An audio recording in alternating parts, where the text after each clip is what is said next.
Previously, on Pat's car garage, you may have noticed that my rear bumper's angle of the dangle steadily getting worse. That's because the rear bumper support has entered the advanced stages of Canadian weight reduction.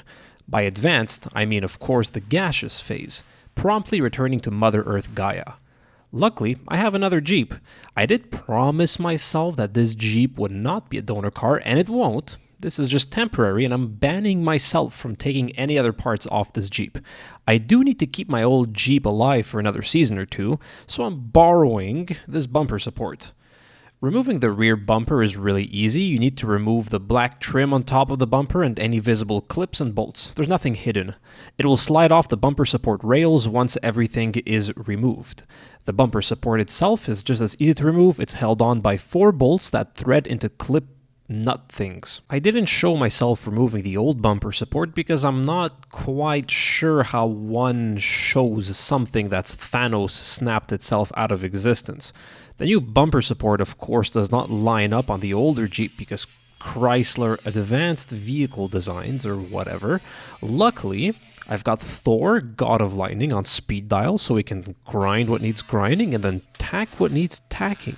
After a quick visual guesstimation using the iChrometer, patent pending, to make sure it's good enough for the girls I go out with, we can apply the mantra that nothing's more permanent than a temporary fix and bomb the rest of that in.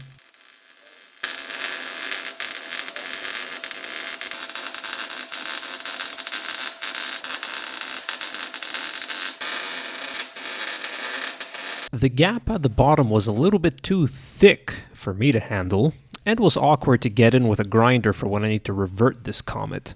So I opted to slap in some self-tapping screws.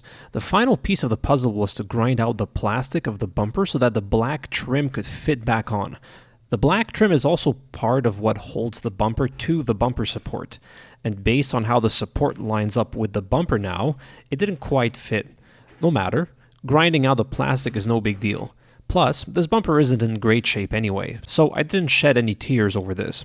And that's it. You probably learned nothing this episode, and that's okay, but hopefully I kept you entertained for these few minutes.